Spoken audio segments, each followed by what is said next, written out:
O INSS começa a notificar hoje as vítimas de descontos fraudulentos em benefícios. No Congresso, partidos da oposição entraram com pedido para a criação de uma comissão parlamentar mista de inquérito com o objetivo de investigar o escândalo. Sobre este assunto, recebemos agora um dos maiores estudiosos da Previdência Social do país, Paulo Tafner, que é economista e presidente do Instituto de Mobilidade e Desenvolvimento Social. Muito bom dia, seja muito bem-vindo aqui ao Jornal da Manhã. Bom dia, Soraya, bom dia, Nonato, a todos os espectadores do programa. Meus votos de uma feliz terça-feira. Tafner, essa crise do INSS, essa fraude no INSS, como ela afeta a sustentabilidade do sistema previdenciário no país? E, além disso, o país deveria discutir a modernização da gestão da Previdência para, de certa forma, diminuir a burocratização e também evitar novas fraudes no futuro? Bem, honestamente, eu gostaria de estar aqui discutindo questões ligadas à sustentabilidade do sistema previdenciário e não a um esquema de fraude na Previdência. Lamentavelmente, o que a gente está tratando aqui, a notícia, é um esquema de fraude capitaneado por alguns grupos, grupos esses que, evidentemente, têm relações muito íntimas com o poder. Isso não é uma coisa adequada. Mas, de toda forma, o que eu vejo é que nós temos que enfrentar essa fraude na Previdência com todo o rigor possível da lei, de modo a coibir não apenas o que está acontecendo, como impedir que no futuro venha a se repetir fraudes dessa natureza. Isso não tem nada a ver com o sistema de previdência. Nada a ver.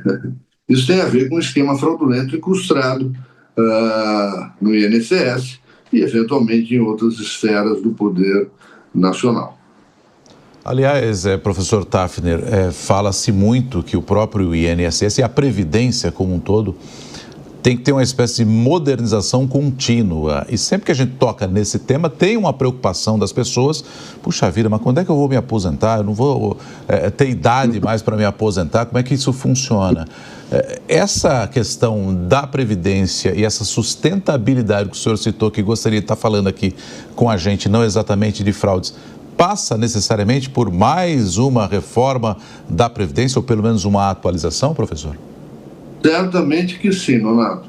Veja só, o Brasil é um país muito peculiar sob alguns aspectos. Todo o sistema previdenciário está baseado no princípio de que as gerações sucessivas tenham mais ou menos o mesmo tamanho. Ou seja, aquele grupo de idosos ele vai ser substituído por outro grupo de idosos no futuro, mais ou menos do mesmo tamanho. Da mesma forma, aquele grupo de trabalhadores vai ser substituído no futuro por outro grupo de trabalhadores do mesmo tamanho. Acontece que no Brasil nós tivemos uma revolução silenciosa, muito severa. Basicamente, nós tivemos uma redução da taxa de fecundidade no Brasil. As mulheres decidiram não ter mais filhos. Então, o número de crianças que nos anos 60 eram produzidos por mulheres, em torno de 4,5 a 5, no último censo mostrou que nós estamos em torno de 1,5 filho por mulher. Isso sequer reproduz a população. A população brasileira vai começar a cair. Então, significa que nós teremos no futuro, muitos idosos a serem sustentados por um número reduzido de trabalhadores. Isso significa que a estrutura do sistema vai ruir, não vai ser sustentável. Então, nós temos que pensar formas de modificar o financiamento da Previdência Social, porque nas bases atuais nós não teremos condições. Além desse fato, Nonato e Soraya, o que nós temos é uma mudança significativa no mercado de trabalho. Aquela relação de emprego formal que a base de financiamento da Previdência está se modificando. Nós temos, por exemplo, plataformas que estão com um número cada vez maior de trabalhadores vinculados, em que não há um vínculo formal de emprego. Então, esses trabalhadores não contribuem para a Previdência como contribui um trabalhador formal, regularmente empregado, né, com carteira assinada, CLT, essas coisas. Isso reduz a base de financiamento. Há outras formas de trabalho que nós temos, um número crescente de MEIs, que também tem uma contribuição muito reduzida, mas eles no futuro vão se aposentar.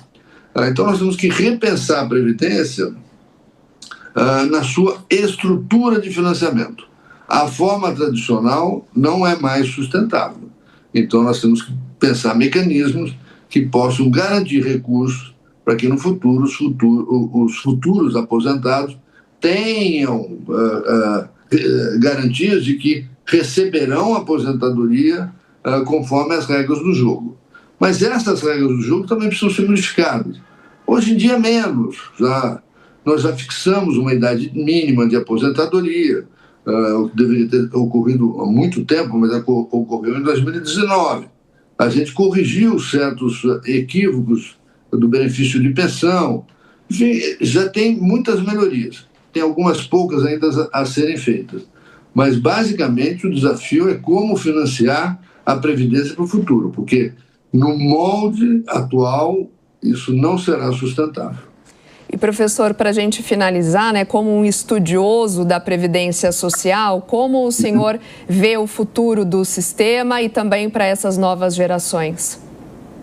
Bem, Soraya, é super importante a sua pergunta, inclusive para os jovens. Quer dizer, o nosso sistema de previdência vai ter que ser mudado, como eu disse, alterando a base de financiamento.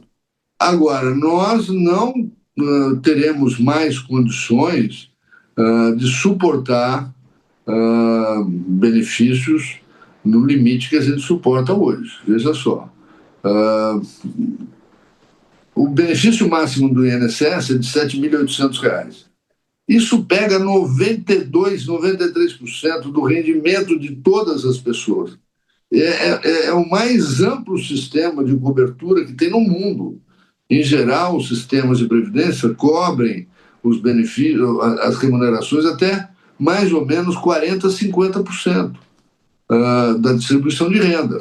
No caso do Brasil, vai a 92%, 93%. Então, nós vamos ter que baixar esse teto da Previdência progressivamente. Quem já contribuiu vai receber, mas para o futuro vai ter que diminuir isso.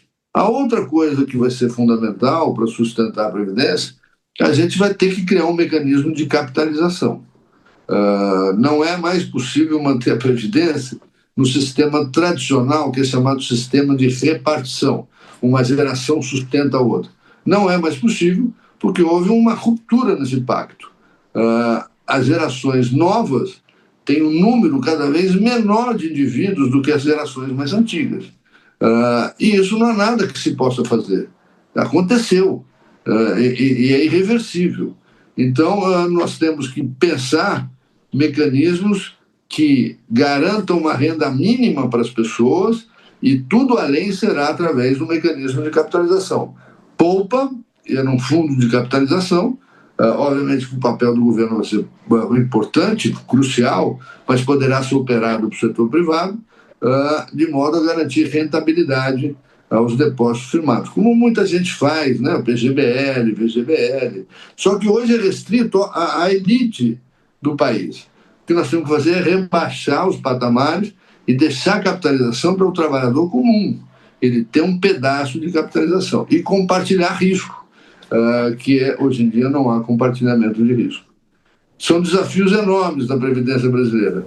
Não gostaria que, aliado a isso, nós vivamos um problema de corrupção como esse, que é gravíssimo, e eu espero que todos os responsáveis sejam devidamente penalizados. Conversamos ao vivo com Paulo Tafner, que é economista e também presidente do Instituto de Mobilidade e Desenvolvimento Social, a quem eu agradeço mais uma vez a gentileza da entrevista. Um ótimo dia para o senhor. Igualmente, Soraya, Nonato, um bom dia e boa semana. Obrigada.